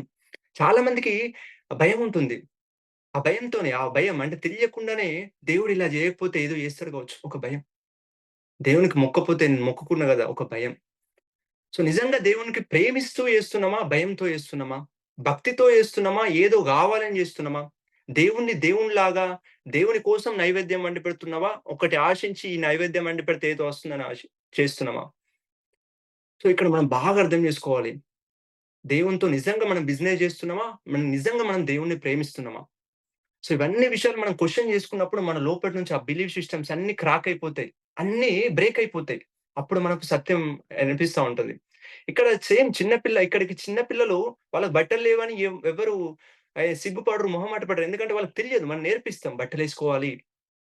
నేర్పించేసినాం. అంటే తప్పు కాదు. ఇంట్లో ఇలాంటి విషయాలు ఎన్నో. అది మట్టి దాన్ని ముట్టకూడదు. ఇది దేవుడు ఇక్కడ దేవుని దగ్గర చాలా జాగ్రత్తగుండాలి. నువ్వు ఇంట్లో ఇలానే ఉండు. దేవుని గుడిలోకి మంచి బట్టలేసుకొని రావాలి. సో, ఇలా. సో, ఇలాంటి విషయాలన్నీ మనం అంటే తల్లిదండ్రులు పిల్లలకి నేర్పిస్తా ఉంటారు. వాళ్ళు వాళ్ళ పిల్లలకి నేర్పిస్తా ఉంటారు. కానీ ప్రతి దానికి క్వెషనింగ్ ఏసుకోవడం స్టార్ట్ చేసింది. అయితే బయట క్వెషనింగ్ లేదంటే లోపల క్వెషనింగ్ ఏసుకున్నప్పుడు మనకు ఖచ్చితంగా సమాధానం అనేది దొరుకుతా ఉంటది. అప్పుడు మనం నమ్మం. ఇది ఇలా ఎందుకు? ఎందుకు ఇక్కడ ఇలా మొక్కాలి? ఇక్కడ ఎందుకు దేవుడున్నాడు? అక్కడ ఎందుకు లేడు? సో, ఈ చిన్న విగ్రహంలో అతను క్వెషన్ అడుగుతాడు. చిన్న విగ్రహంలో ఎక్కువ శక్తి ఉంటదా? పెద్ద విగ్రహంలో ఎక్కువ శక్తి ఉంటదా? దేవుడు ఎక్కడైనా చిన్న విగ్రహం అయినా అదే శక్తి, పెద్ద విగ్రహం అయినా అదే శక్తి. మరి అన్ని పెద్ద పెద్ద విగ్రహాలు లక్షలు లక్షలు పెట్టి ఎందుకు కొంటున్నారు? ఈ చిన్న దాంట్లో గూడా కొనొచ్చు కదా! సో, ఇలాంటి నమ్మకాలన్నీ మనకుంటా ఉంటాయన్నట్టు. ఇప్పుడు ఈ ఈ యొక్క సోల్ ఎవల్యూషన్‌లో చివరి జన్మల్లో వచ్చినప్పుడు మనకు క్వెషన్ ఉంటది. నేను ఇంటికెళ్ళాలి. నేను అసలైన రాజ్యం బోవాలి. నేను అసలైన ప్లేస్‌కెళ్ళాలి అని ఈ ప్రపంచమంతా కొత్తగా కనిపిస్తది. ధ్యానం చేస్తూ లోపటికెళ్తా ఉంటే ఒక్కొక్కటి మొత్తం బ్రేక్ అయిపోతది మైండ్‌లో బిలీఫ్ సిస్టమ్ అంతా. ఇది నేను గాదు గదా! ఇది నాకు చెప్పబడింది. నేను నన్ను నమ్మించబడింది గానీ, ఇదసలు నేను గాదు గదా! అని జెప్పి.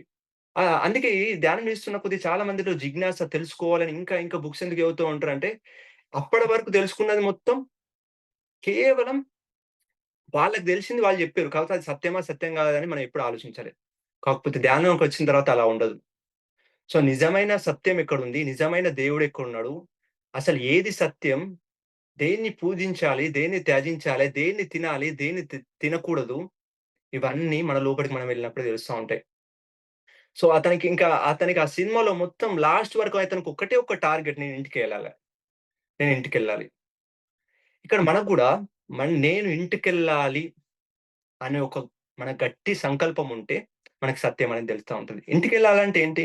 ఇంటికెళ్ళాలంటే మన ఇంటి దగ్గరుంది మన ఇల్లా? మట్టిలో కలిసిపోతుంది గదా! ఏదో ఒక రోజు ఈ శరీరం. మరి లోపటున్నది. ఆ లోపటున్న వాళ్ళ ఇల్లెక్కడిది? ఆ ఇంటిని ఇడిచిపెట్టి ఎన్ని సంవత్సరాలైంది? ఎన్ని లక్షల సంవత్సరాలైంది?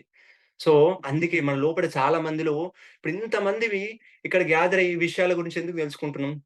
మనలో తెలియకుండానే లోపట ఆ కోరికుంది. నేను ఇంటికెళ్ళాలి. I want to know the truth.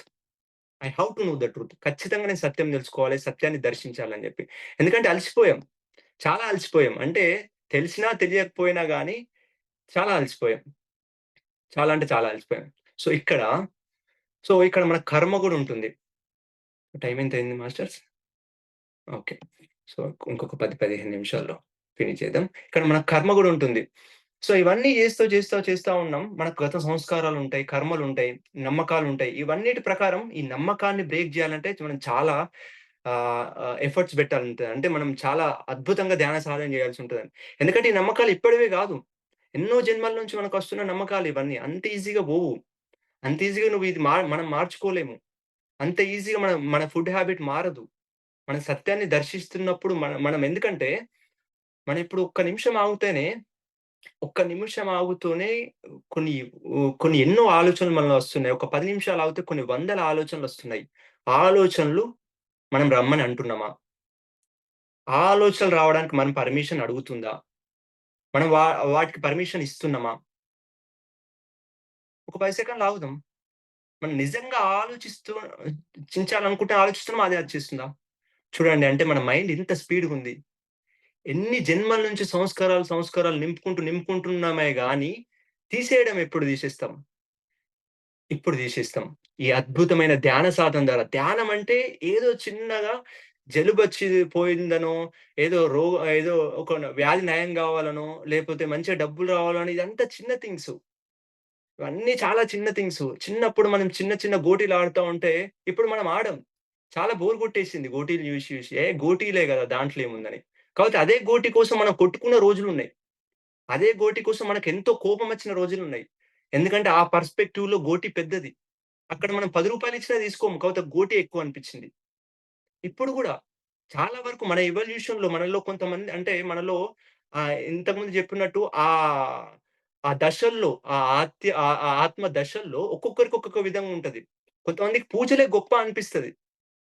వాళ్ళు కరెక్ట్. వాళ్ళ దృష్టి ప్రకారం వాళ్ళకి కరెక్ట్ అనిపిస్తది. మనం వాళ్ళని తప్పనలేదు. వాళ్ళు అర్థం చేసుకోవడానికి వాళ్ళకొక టైం పడతది. కొంతమందికి డబ్బే ప్రాముఖ్యం అనిపిస్తది. ఇదంతా వేస్టు కళ్ళు మూసుకొని కూర్చుంటేనట ఏదో కనిపిస్తదట, ఏదో అయితదట అని చెప్పి కొంతమందికి అనిపిస్తా ఉంటది. ఎందుకంటే వాళ్ళ పర్స్‌పెక్టివ్ అలాంటిది. ఎందుకంటే వాళ్ళు అర్థం చేసుకోవడానికి కొంచెం టైం పట్టొచ్చు. సో, ఇలాంటి నమ్మక వ్యవస్థ మన లోపట ఉంది కాబట్టి ధ్యానం అంటే ఫస్ట్ థింగ్ ఇవన్నీ తీసేయడమే. మొత్తం తీసేయడమే. తీసేసినప్పుడు అసలైందేంది? ఓకే. ఈ దేవుడన్నారు. సో, మైండ్‌లో నుంచి తీసేసిన. ఇది ఏమన్నారు అది తీసేసిన. ఇదంతా మన మైండ్‌లోకెళ్ళి తీసేసి శూన్యమైతాం. శూన్యమై ఏమీ లేని స్థితిలో ఏకమైపోతాం. ఆ ఏమీ లేని స్థితిలో అప్పుడు అర్థం చేసుకుంటాం. అసలు దైవత్వం ఎక్కడో గుడిలో ఉన్నాం అనుకున్నాం. ఏదో ఫోటోలో ఉన్నాం అనుకున్నాం. ఉండొచ్చు. అక్కడ గూడా ఉండొచ్చు. కాపోతే నాలోనే కొలువై ఉన్నాడు గదా! నాతోనే ఉన్నాడు గదా! అని జెప్పి అప్పుడు మనకు స్పష్టంగా అర్థమవుతది. ఎప్పుడు అర్థమైపోతదంటే, మనం నేను అనే ఒక ఆలోచనలు ఇవన్నీ ఆపి, మొత్తం ఏమీ లేని స్థితిలో శూన్యమై గూర్చున్నప్పుడు, ఆ పరమాత్ముడిని మనలో దర్శిస్తాం. దర్శించడమే గాక పరమాత్ముని క్వాలిటీస్ అన్నీ మనకు అప్పటిదప్పుడే అనుభవిస్తా ఉంటాం. ఆ చిరునవ్వొచ్చేస్తది. ధ్యానంలో చాలా మంది కూర్చోంగానే శూన్య స్థితిలో కూడా చిరునవ్వొచ్చేస్తది. బయట ఎన్నో కామెడీ ప్రోగ్రామ్స్ చూస్తే రాని నవ్వు కేవలం కళ్ళు మూసుకొని ఏం జేయకుండా ఎట్లొస్తుంది? ఎందుకంటే ఆ పరమాత్మ ఎప్పటికి సచ్చిదానందంలో, నిత్యానందంలో, ఆత్మానందంలో, పరమానందంలో ఉంటాడు. ఆ పరమానందం స్టేటే మనమైపోతాం. చాలా పరమ శాంతి అనిపిస్తది. దేవుడెప్పుడు పరమ శాంతిగానే ఉంటాడు. దేవుడు గతం గురించి ఆలోచించడు, భవిష్యత్తు గురించి ఆలోచించడు. నీది, నాది అనే వేరే భావమే ఉండదు. కాబట్టి పరమశాంతి. మన ఆ పరమశాంతిలో మనం అనుభవిస్తా ఉంటాం ధ్యానంలో. పరమశాంతి అనుభవిస్తాం, పరమ ఆనందాన్ని ఆనందిస్తాం. చాలా ప్రేమతత్వం ఆనందిస్తా ఉంటాం. అప్పుడేది లేదు. వీళ్ళు ఈ కులం, వాళ్ళు ఆ కులం, వీళ్ళు చిన్న, వీళ్ళు పెద్ద, వీళ్ళ మతం ఇది, ఆ మతం ఏది లేదు. ఎందుకంటే వేరే లేదు. నేనే లేనప్పుడు ఇంక వేరే వాళ్ళుంటరు. నేనిక్కడున్నా, నేను మాట్లాడుతున్నా, మీరు వింటున్నారు. ఇక్కడ 2 ఉన్నాయి. మాట్లాడేవాడు, మాట్లాడేవాడు. అక్కడ మాటలు లేదు, ఆలోచన లేదు, చేసేవాడు లేడు, చూసేవాడు లేడు. కాపోతే ఒక్కటుంది. అదే శక్తి. సో, అందులో నుంచి బ్లాస్ట్ అవుతది. అందులో నుంచి వచ్చేస్తది ఆనందం, పరమానందం, సచ్చిదానందం, నిత్యానందం, శాంతి, పరమశాంతి, ప్రేమ, కరుణ. అప్పుడు వెంటనే కళ్ళు తెరిచిన తర్వాత ఒక చిన్న చెట్టుని చూసినా దేవుడే. చిన్న పిల్లిని చూసినా దేవుడే. అప్పుడు జంతువులను కోసుకొని తింటామా? ఆలోచనలు ఆగినప్పుడు. ఎవ్వరం కోసుకొని తినం. ఏ జంతువును ఆలోచనలాపి మొత్తం శూన్యమే కోసుకొని తినం. ఎందుకంటే మనకు తెలిసిపోతది ఆడ సత్యం. మొత్తం ఆపినాం గదా! ఇదంతా ఎన్ని రోజుల నుంచి ధారపోసినయి అంతా మైండ్‌లో సబ్‌కాన్షియస్ మైండ్‌లో జన్మ జన్మల నుంచి ఎన్నో కులాలలో, మతాలలో జన్మలు తీసుకొని ఆ సంస్కారాలన్నీ నింపుకున్నాం గదా! సో, దేవుడు ఇది చేయకూడదు, ఇది కొయ్యకూడదంటే ఇవన్నీ ఊరుకోదు గదా! వీళ్ళు చెప్పేది కరెక్ట్ గాదు. వీళ్ళంతా ఉత్తిదే. వీళ్ళు మస్తు చెప్తారు అని అనుకుంటాం. ఎందుకంటే ఇవన్నీ ఎక్కువ నిండి ఉన్నాయి. ఇవన్నీ తీసేసినప్పుడు ఎవరి చెప్పుడు గూడా అవసరం లేదు. చాలా మంది ధ్యానం చేసేవాళ్ళు, ధ్యానంలో లోతులోకెళ్ళిన వాళ్ళు ఎవరొచ్చి చెప్పని వాళ్ళు గూడా బంద్ చేసినోళ్ళున్నారు. ఎందుకంటే ఆ దైవత్వపు స్థితి కనిపిస్తది. ఇంకా ఎవరి చెప్పుడు గూడా అవసరం లేదు. ఎవరి చెప్పుడు గూడా అవసరం లేదు. ఇది గోసుడు తప్పు, జీవహింస తప్పు అని జెప్పి. సో, ఆ సత్యమే మనమైపోతది. అంతే తప్ప ధ్యానం చేయనంత వరకు ధ్యానంలో ఉన్న లోతు ఎవరికీ తెలవదు. ఓషో అంటాడు. Until unless you do not meditate you do not know. అన్ ఎప్పుడైతే ధ్యానం చేయనంత వరకు ధ్యానం చేస్తే ఏమొస్తది? ఏమి రాదని ఈజీగా కొట్టేయొచ్చు. ఒక జిలేబీ ఉంది. జిలేబీ ఎప్పుడు జీవితంలో తినలే. అందులో ఏం లేదు అని ఎలా అంటాం? అయితే తిని దీంట్లో ఏమీ లేదని జెప్పాలి. తినకముందు ఏం చెప్పలేదు. అందుకే ఎవరైతే ధ్యానాన్ని నమ్మలో 41 రోజులు ధ్యానం జేయాలి. 41 రోజులు వాళ్ళు ధ్యానం జేసిన తర్వాత నిజంగా జీవహింస తప్పా? తప్పు కాదా? నేను చెప్పింది నమ్మవసరం లేదు. ఇంకెవరు చెప్పింది నమ్మడం అవసరం లేదు. ప్రతిసారి గూడా అదే అంటాడు. నేను చెప్తున్నా అని జెప్పి నన్ను నమ్మకండి. మీరు పరీక్షించుకోండి. మీరు అర్థం జేసుకోండి. ఇది సత్యమా? కాదా? అని జెప్పి.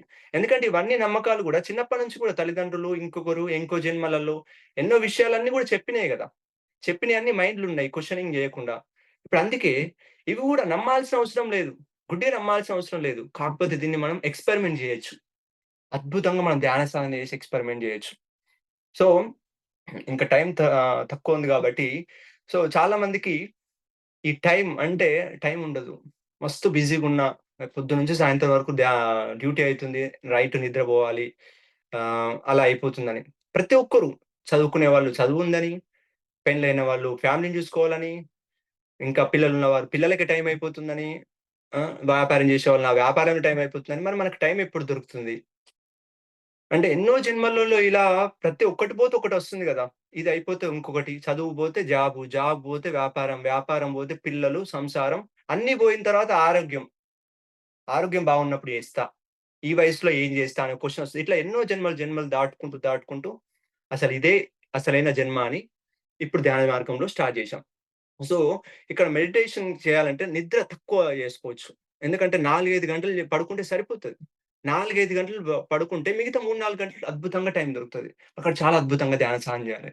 ఎంత అద్భుతంగా ధ్యాన సాధన జేయాలంటే, ఇంకా మనమంతా లోపటున్న చెత్త మొత్తం తీసేయాలి. లోపటున్న చెత్త అంటే ఎన్నో రకాలైన నమ్మకాలు. అది ఏదైనా సరే అన్నీ తీసేసి, అసలైన సత్యం ఏంటి అనేది చూడడం స్టార్ట్ జేయాలి. సో, ఇది మెడిటేషన్, నిద్రను తగ్గించుకోవడం వల్ల మనకు అద్భుతంగా దొరుకుతది. ఇంకోటి మైండ్‌ఫుల్‌నెస్ టెక్నిక్స్. ధ్యానం జేస్తా ఉంటాం. డే టైమ్‌లో మనం సంసారంలో ఉద్యోగంలో ఉంటాం. సో, ఒక ఎరుకను పెంపొందించుకోవడానికి ప్రయత్నించా ఉండాలి. నేను మాట్లాడుతున్నా, మీరు వింటూ ఉన్నారు. మీ మైండ్‌లో ఎన్నో ఆలోచనలొస్తూ ఉంటాయి. నేను చెప్తున్న ప్రతి దానికి ఏదో ఒక కనెక్షన్, ఒక థాట్ ఒస్తా ఉంటుంది. సో, ప్రతిసారి మనం గమనిస్తూ ఉండాలి. ఇప్పుడిప్పుడే చూద్దాం. ఇప్పుడు నేను మాట్లాడుతున్నా, మీరు వింటూ ఉన్నారు. ఎన్నో ఆలోచనలు వెనకాల వచ్చేస్తున్నాయి. ఇక్కడ వింటున్నాం. అంటే 50, 50. ఓషో అంటా అంటాడు. మీరింకెప్పుడు నిద్ర లేవలేదు. అందరూ నిద్రలోనే ఉన్నారు. చాలా మంది పడుకున్నప్పుడే నిద్రలో ఉన్నారనుకుంటున్నారు. మేల్కొనున్నప్పుడు గూడా నిద్రలో ఉన్నారు. ఎవరింక లెవ్వలేదు. లేచిన వాళ్ళు వేళ్ళల్లో ఉన్నారు. ఆ బుద్ధ మహానుభావుడు, అటువంటి గొప్ప గొప్ప వ్యక్తులు అని జెప్తాడు. ఓషో జెప్తాడు. ఎందుకు జెప్తారు? మరి నిజంగా నిద్రలో ఉన్నామా అంటే, నేను లేచే ఉన్నా గదా! అని. బయట లేచినట్టు కనిపిస్తుంది గానీ, మన మనసు మన మనసుని చూస్తే ఇక్కడుంటాం, కాసేపు ఎక్కడో ఉంటాం. గతంలోకెళ్తాం, ఫ్యూచర్‌కెళ్తాం. ఎన్నో విచారాలు జేస్తా ఉంటాం. సో, మనం దీని నుంచి బయటపడడానికి ప్రయత్నించాలి. ఇది కొంచెం కష్టమే గావచ్చు. అంత ఈజీ గాదు. చిన్నప్పటి నుంచి మనకు ఒక మైండ్ సెట్ అలవాటయింది గదా! ఎందుకంటే అన్నీ నేర్చుకుంటున్నాం. కుట్టు మిషన్ ఎలా కుట్టాలో నేర్చుకుంటున్నాం. ఒక అద్భుతమైన శిల్పాన్ని ఎలా ఎయాలో నేర్చుకుంటున్నాం. మంచి ఉద్యోగం ఎలా ఎయాలో నేర్చుకుంటున్నాం. లక్షలు లక్షలు పెట్టి చదువులు చదువుతున్నాం గానీ, ఈ మైండ్‌కు ట్రైనింగ్ ఇచ్చే చదువులు మనం చదవట్లేదు. సో, అదే అదే ఈ ఈ ధ్యాన మార్గం. సో, ఎప్పుడైతే మనం ఈ చదువును, ఏ చదువును మనం ఈ ప్రాక్టికల్‌గా సో, వంట చేసేటప్పుడు, నడిచేటప్పుడు, తినేటప్పుడు మర్చిపోతా ఉంటాం. రోజుకు స్టార్టింగ్‌లో ఒక్కసారి గుర్తొచ్చినా ఓకే. తర్వాత 10 సార్లు, తర్వాత 100 సార్లు, తర్వాత ఇంకా ఇంకా పెరుగుతా ఉంటుంది. ఈ మైండ్‌ఫుల్‌నెస్ టెక్నిక్ వల్ల ఏమైపోతుందంటే కర్మ క్లియర్ అవుతా ఉంటది. ఎట్లా కర్మ క్లియర్ అయితది? మైండ్‌ఫుల్ టెక్నిక్స్‌కి దానికి దీనికి సంబంధం ఏముంది అని మనకు అనిపియొచ్చు. ఎందుకంటే కర్మలలో ఆగామి కర్మలు, సంచిత కర్మలు, ప్రారబ్ధ కర్మలని మనం తెలుసుకుంటున్నాం. అది వేరే టైంలో మనం మాట్లాడుకుందాం. సో, ఇప్పుడు మనకు ప్రస్తుత క్షణంలో గతం గతః. గతంలో గజ దొంగ అయినా, ఎంత దుర్మార్గ పనులు మనం జేసినా, ఎన్ని సరికాని కర్మలు జేసినా, ఎన్ని జంతువులు తిన్నా అయిపోయిందది. మనం ఏం జేయలేం. సో, ప్రస్తుతం ఈ క్షణంలో, ఈ మొమెంట్‌లో మనం ఏం జేయగలుగుతాం? గతంలో ఉన్న కర్మ ప్రక్షాళన చేసుకునే అవకాశం ఈ ఒక్క మొమెంట్‌లోనే ఉంది. కేవలం ఇప్పుడు ఇక్కడే ఉంది. ఎట్లుందది? ఒక్కటి ఎగ్జాంపుల్ తీసుకుందాం. కర్మ ఎన్ని రకాలుగుంటుంది? కర్మ ఒకటేందంటే మన ఆలోచన నుంచి స్టార్ట్ అవుతది. వాడలా నాకు జేస్తాడా? వీళ్ళిట్లనా? అనేది. ఇలా ఆలోచనలు కాస్త మాటలొస్తది. పక్క వాళ్ళు ఎవరైనొచ్చి పలానా వాళ్ళు ఇటువంటి వాళ్ళంటే మన నోరు స్టార్ట్ అయితదిగ. అవును వాళ్ళట్లా, ఇట్లా అయిపాయే. అక్కడ ఆలోచన నుంచి మాటలు. కర్మ అయిపోయింది. మనకు తెలియకుండానే కొడతాం.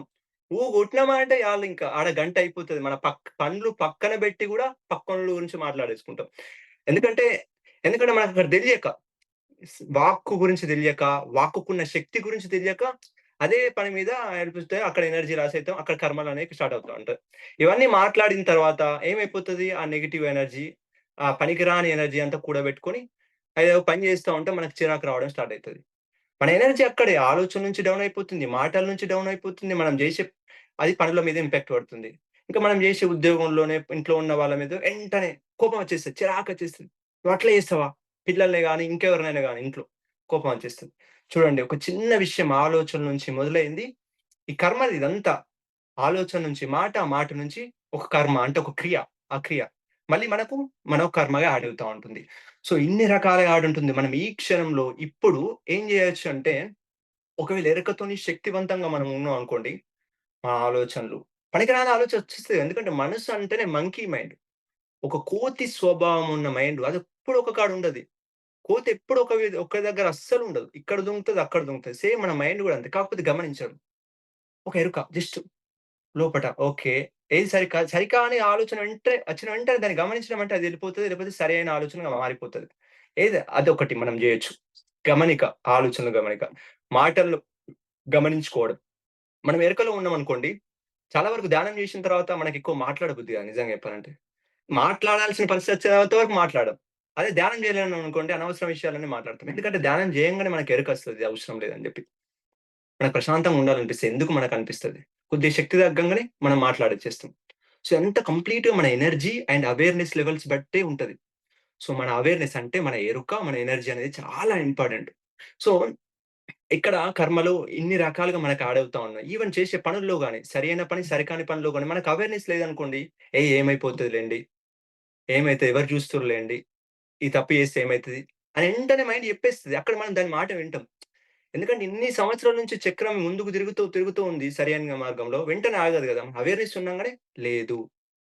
పలానా బుక్‌లో చదివిన ఇది తప్పు, ఇది అసత్య మార్గం, ఇది ధర్మ మార్గం కాదు. వెంటనే మనం షిఫ్ట్ అవుతాం అక్కడ. అక్కడ దాని నుంచి ఎస్కేప్ అవుతాం. సో, మనం గతంలో ఎన్ని కర్మలు చేసినా గాని అది ప్రెజెంట్‌లోనే మనకు చూపిస్తది. ఆ ప్రెజెంట్‌లో చూయించినప్పుడు మనం శక్తివంతం ఉన్నప్పుడు కర్మ దగ్ధం అయిపోతది. మనం ఆ జ్ఞానాన్ని నేర్చుకున్నప్పుడు మన కర్మ నుంచి బయటపడతాం. అందుకే ధ్యానంలో ఉన్న ఒక గొప్ప అడ్వాంటేజ్ ఏంటంటే, ధ్యానము, సేవలో ఉన్న అడ్వాంటేజు. మనం ధ్యానంతోని శక్తివంతంగా ఉన్నామనుకోండి, కర్మ ఎప్పుడు శిక్ష గాదు. కేవలం అదొక శిక్షణ మాత్రమే. సో, అది మనకు నేర్పిస్తా ఉంటుంది. ఓకే. నువ్వు ఈ గతంలో ఇలా జేశావు. ఇప్పుడు మారినావా లేదా? సో, మనం ఎప్పుడైతే అవేర్‌నెస్‌లో ఉంటామో మనం ఆ తప్పు జెయ్యం. చెప్పినప్పుడు టిక్ పడతదాడ. Okay. Right. Success. So, next ఏదో ఒక కర్మ వచ్చేస్తా ఉంటది. మనం ఫుల్ అవేర్‌గున్నాం. గతంలో చేసిన సరికాని కర్మ వల్ల ఒక కర్మ వచ్చేస్తుంది. మనం ఆల్రెడీ ఆ పాఠం నేర్చుకొని సంసిద్ధంగున్నాం. టిక్ పడతది. ఓకే. సో, ఇలా మన కర్మలన్నీ గతంలో ఎన్ని కర్మలన్నా జేయని, ఈ క్షణంలో మనం శక్తి పెంచుకోవడం ధ్యానం ద్వారా, అదే విధంగా సేవ ద్వారా శక్తి పెంచుకోవడం. సేవ చేసినా మనకు శక్తి పెరుగుతా ఉంటది. ఎంత సేవ చేస్తే అంత శక్తి పెరుగుతా ఉంటది. సో, ఆ సేవ చేసినప్పుడు ఏమైపోతది, శక్తి పెంచుకున్నప్పుడు మనం చాలా శక్తివంతంగా ఉన్నప్పుడు ఆ కర్మ అదైపోతది. జ్ఞానాగ్ది కర్మ దగ్ధానం శ్రీకృష్ణ పరమాత్మ చెప్తున్నాడు. సో, ఎందుకంటే జ్ఞానం నేర్చుకున్న తర్వాత కర్మ దగ్ధం అయిపోతుంది. అందుకే ధ్యానం చేసిన వాళ్ళకి గూడా సమస్యలొస్తున్నాయి గదా! ఇన్ని రోజుల నుంచి ధ్యానం చేస్తున్నారు గదా! మీకెందుకు మరి సమస్యలొస్తలే అని ఇంకొంతమందిని అడగొచ్చు. ఒక్కసారి బాగా గమనించుకుంటే, మనకెన్నో జన్మల నుంచి ఉన్న కర్మలన్నీ ఫిల్టర్ గావాలంటే ఎన్ని సంవత్సరాల టైం పడతది. సో, మనం చేసిన పుణ్యకర్మలకైనా అంటే ఈ రోజు ఒకరికి ధ్యానం జెప్తున్నామంటే, సో, దాని పుణ్యఫలం మనం ఏమి ఆశించకుండా చేయాలి. దాన్ని ఇదే ఈ రోజొస్తుందని జెప్పలేం. అది ఏ రోజు, ఎప్పుడు, ఏ జన్మలో రావాలో అదొచ్చేస్తుంది. మనం వదిలేసేయాలి. మన యొక్క పూర్తి లక్ష్యం ధ్యానం జేయడం, సేవ జేయడం. మైండ్‌ఫుల్ అవేర్‌నెస్‌తో ఉండడం. ఈ 3 టెక్నిక్స్ ద్వారా మనం కర్మ నుంచి ఈజీగా బయటపడొచ్చు. ఎన్ని కర్మలన్నా ఉండని. సో, ఇది మాస్టర్స్. ఆహ్, ఓకే. టైం గూడా దగ్గర పడ్డది. సో, ఫైనల్‌గా కన్క్లూజన్‌లో మనం ఫస్ట్ థింగ్ మన బిలీఫ్ సిస్టమ్ మీద మనం బాగా ఎప్పటికప్పుడు సరి చేసుకుంటూ ఉండాలి. ఏది నిజం? ఏది సత్యం? ఏది అసత్యం? ఏది ఎవ్వరు ఎన్ని చెప్తున్నా గాని మన లోపల నుంచి ఆన్సర్ అనేది మనకు తెలుస్తా ఉంటుంది. సో, ఇక్కడ మనమందరం కేవలం కొన్ని రోజుల ఆట కోసం వచ్చినాం. ఒక చిన్న కుక్క పిల్లగా ఉండి ఆటలాడుకున్నాం. చిన్న వృక్షంగా ఉండి ఆటలాడుకున్నాం. ఆటలంటే అనుభవాలు నేర్చుకోవడానికి ఆటలాడుకున్నాం. సో, ఇలా ఒక్కొక్క జన్మలో ఆటలాడుతూ, నేర్చుకుంటూ ఎన్నో ఎక్స్‌పీరియన్స్ పొందుతున్నాం. సో, ఏది ఈరోజు మనకు కనిపించేది ఒకరోజు ఉండదు. ఏదో ఒక రోజు ఎక్స్‌పైరీ ఉంది. కనిపించేది ఏదైనా నా ముందు ఉన్న ఫోను, బాటిలు, నేను, మీరు మనందరం ఒకరోజు ఈ భూమి మీద మనం ఫిజికల్‌గా ఉండకపోవచ్చు. అంతా పోయేదే గదా! సో, పోయేటప్పుడు ఏది తీసుకొనెళ్తాం అనే దాని మీద బాగా శ్రద్ధ పెడితే చాలా క్లియర్‌గా ఉంటుంది. ఎందుకంటే భూమి మీద మాయ అనేది చాలా స్ట్రాంగ్ ఉంటుంది గాబట్టి, సో, మనం ఎంత సత్యంలో వెళ్తున్నా గాని చుట్టూ ఉన్న పరిస్థితులు మనల్ని లాగుతా ఉంటాయి. ధ్యానము 4, 5 గంటలు చేసుకుందామంటే పక్కనున్న వాళ్ళు 4, 5 గంటలు వేస్తే టైం వేస్టు. నువ్వు వట్టిగా టైం వేస్ట్ జేస్తున్నావు వీళ్ళకు అంత దూరం వెళ్లి వాళ్ళకి ఆ ధ్యానం జెప్పి, లేకపోతే ఆ సేవ జేసి. చుట్టూ ఉన్నదంతా ఎందుకంటే చుట్టూ ఉన్న పరిస్థితులన్నీ మనకు ఒక మాయలోకి లాగడానికి ప్రయత్నిస్తుంటాయి. ఎప్పటిదప్పుడు ఎరుక. ఎందుకంటే చుట్టుపక్కలున్న మనం ఏ గుంపులో ఉంటే ఆ గుంపులోనే ఉంటామన్నట్టు చుట్టుపక్కలున్న సిట్యుయేషన్స్ చాలా జాగ్రత్తగా మనం ఉండాలి. ఎప్పటిదప్పుడు మనం ఎరుకతోని అద్భుతంగా ముందుకెళ్తూ ఉండాలి. అదే విధంగా కర్మ పట్ల మనం జేసే కర్మల పట్ల స్పెషల్‌గా మెయిన్‌గా వాక్కు ద్వారా నోట్లో నుంచి ఏమి జారుతుందో అది మాత్రం చాలా జాగ్రత్తగుండాలి. ఎందుకంటే అది మాటలు గాదు. ఒక బుల్లెట్లు. అది వేరే వాళ్ళ జీవితంలో ఒక మంచి శక్తినిచ్చి వాళ్ళ జీవితాన్నే మార్చేస్తుంది. వాళ్ళ జీవితాన్ని దుర్భరం గూడా జేస్తుంది. ఈ మాటకు అంత శక్తుంది. అంత అద్భుతమైన శక్తుంది. కేవలం బయట కనిపించే వెపన్స్ ఇవన్నీ చిన్న చిన్నయి. ఈ AK-47 చిన్న చిన్న గన్‌లన్నీ చిన్న చిన్నయే. ఒక పెద్ద యుద్ధం జరుగుతుందంటే అది ఎక్కడి నుంచి స్టార్ట్ అయింది? ఒక చిన్న మాట నుంచే స్టార్ట్ అవుతది మనం గమనిస్తే. ఆలోచన మాట నుంచి స్టార్ట్ అవుతది. ఆలోచన, మాట. సో, ఫస్ట్ వెపన్ ఇక్కడ స్టార్ట్ అయింది. బయట ఎక్కడో జరగలే. ఎన్నో లక్షల మంది యుద్ధంలో చనిపోతుర్రంటే ఫస్ట్ యుద్ధం ఇక్కడనే స్టార్ట్ అయింది.